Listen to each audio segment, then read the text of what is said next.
तो अब आप नामदान विधिवत ले लीजिए और ये संकल्प लेकर के यहाँ से जाइए कि चाहे मुझे 1 मिनट देना हो चाहे 2 मिनट। वैसे तो मैं आपसे 1 घंटे 24 घंटों में मांगता हूँ कि 1 घंटे आप 24 घंटे में रिजर्व कर लो अपना सबके सब, और उसमें 2 मिनट शाम को, 2 मिनट दोपहर को, 5 मिनट इसका और 5 मिनट आप, और जब भी आपको समय मिल जाए तो पूरे सब दिन भर के मिनट मिलाकर 1 घंटा जोड़ लो, 23 घंटे तक का।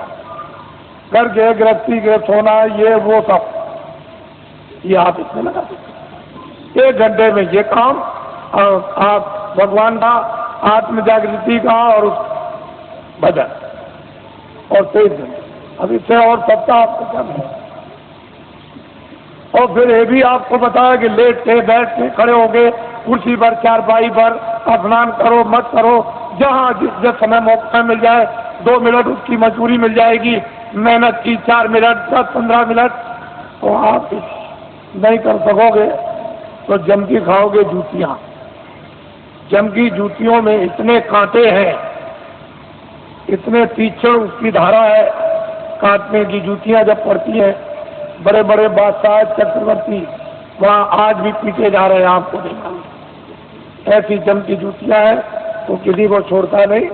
तो आप लीजिए नामदान, इसको कहते हैं अरे गुरु मंत्र दे दीजिए, दीक्षा दे दीजिए और मतलब ये दे दीजिए, सब कुछ नहीं।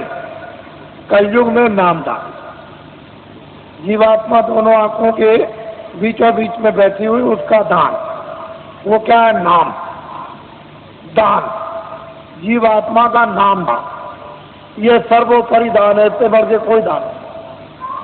तो नामदान लीजिए और नामदान के साथ साथ में ये संकल्प बोलना है अपने मनी मन में, चिल्लाना नहीं कि हम अपनी बुराई दे देंगे। जो हमारे पाप है मन से, आंखों से, कान से जो अंदर जमा है वो हम सब अर्पण करते हैं। ये तो दीजिए दान और अच्छी चीज दीजिए आप। 10 मिनट सुमरन में, 10 मिनट ध्यान में और आधा घंटा भजन में, 50 मिनट में 10 मिनट और रह गए अभी, तो आपको ये जानना चाहिए कि आप 1 घंटा दें तो ये काम सुलभ सीधा अभी हो जाए। अब कहीं भी कोई बंधन नहीं है किसी तरह का भी, लेकिन बंधन किस बात का है कि 24 घंटे में आपको समय देना, ये तो बंधन है, बाकी बंधन नहीं है। ये जरूर बंधन है कि नशीली वस्तुएं आप सेवन मत करना और जितना भी घी दूध फल और फ्रूट और अनाज है उसको दिन में 100 बार खाओ, लेकिन गंदी वस्तु खाना मत, ये ध्यान रखना। बाकी तुम दिन में 100 बार खाओ, हम मना करें तब आप खाओ। भजन करना है आपको जरूर, वो तो 24 घंटे में, उससे तो आपको छोड़ना नहीं है। बाकी 23 घंटे करके काम करो, इसलिए समय आपको देना। और जो भी आपको सुलभ समय मिले, सुबह दोपहर शाम को या आगे पीछे जब भी, उसको दीजिए आप तो जल्दी काम हो जाए। तो यह है ये शक्ति का अपना दुर्भाव, यानी उतार ऊपर से युगे युगे समय समय पर होता आया, आज की नई बात नहीं है, ये जब जरूरत पड़ी तब हुआ। तो ये चीज आपको नामदान, अब चार्ट वालों को ये जिम्मेदारी दी गई है जो पहले के नामदानी की, इनको लिखा देंगे और इनको भजन बताएंगे, ध्यान बताएंगे, सुमरन बताएंगे। जब कभी आगे पीछे नाम को भूल जाए, रूप को भूल जाए, तो आपका कर्तव्य और दायित्व है कि इनको बताएं और आपका ये कर्तव्य है इनसे पूछ लें।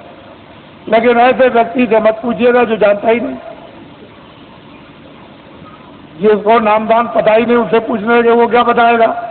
और फिर अपनी गोपनीय जो अंदर की चीज है, जो आंख से देखो कान से सुनो, वो तो चार्ट वाले को भी मत बताना। ये जो नाम याद कराएगा, भजन आपको बैठा के बताएगा और ध्यान बताएगा, सुमरन सिखाएगा, उसको भी देखा सुना मत बताना, उससे भी छुपा लेना। जितना छुपा लोगे उतने अंदर प्रकट, उतने ही उतरेगा, उतना ही खजाना खुलेगा, उतना ही प्राप्त होगा। अरे तुम क्या है, बड़े बड़े बादशाह जब इस वस्तु को प्राप्त करते हैं तो राज और पूरी सल्तनत पर, चक्रवर्ती राज पर लात मार देते हैं। ये कुछ नहीं है, वो कहते हैं कुछ नहीं। राजा जनक लात मार दिया, तो कुछ नहीं समझते। बड़े बड़े इतिहास लिखे हुए हैं, ये तो कुछ और चीज है, ये कुछ नहीं है। वो चीज गृहस्थ आश्रम में यदि आपको प्राप्त हो तो इससे अच्छा और सुहाना समय कौन सा है। ये आपका स्थान है।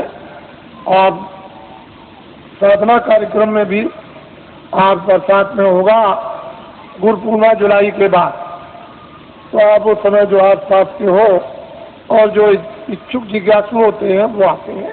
1 हफ्ते का कार्यक्रम चलता है, उसमें खामियां, उसमें गलतियां, उसमें करना न करना, उसमें बढ़ना न बढ़ना, जानकारी उसमें प्राप्त हो जाती है, ताकि उनको और प्रोत्साहन और उन पर दया मिलती है तो और आगे बढ़ते हैं।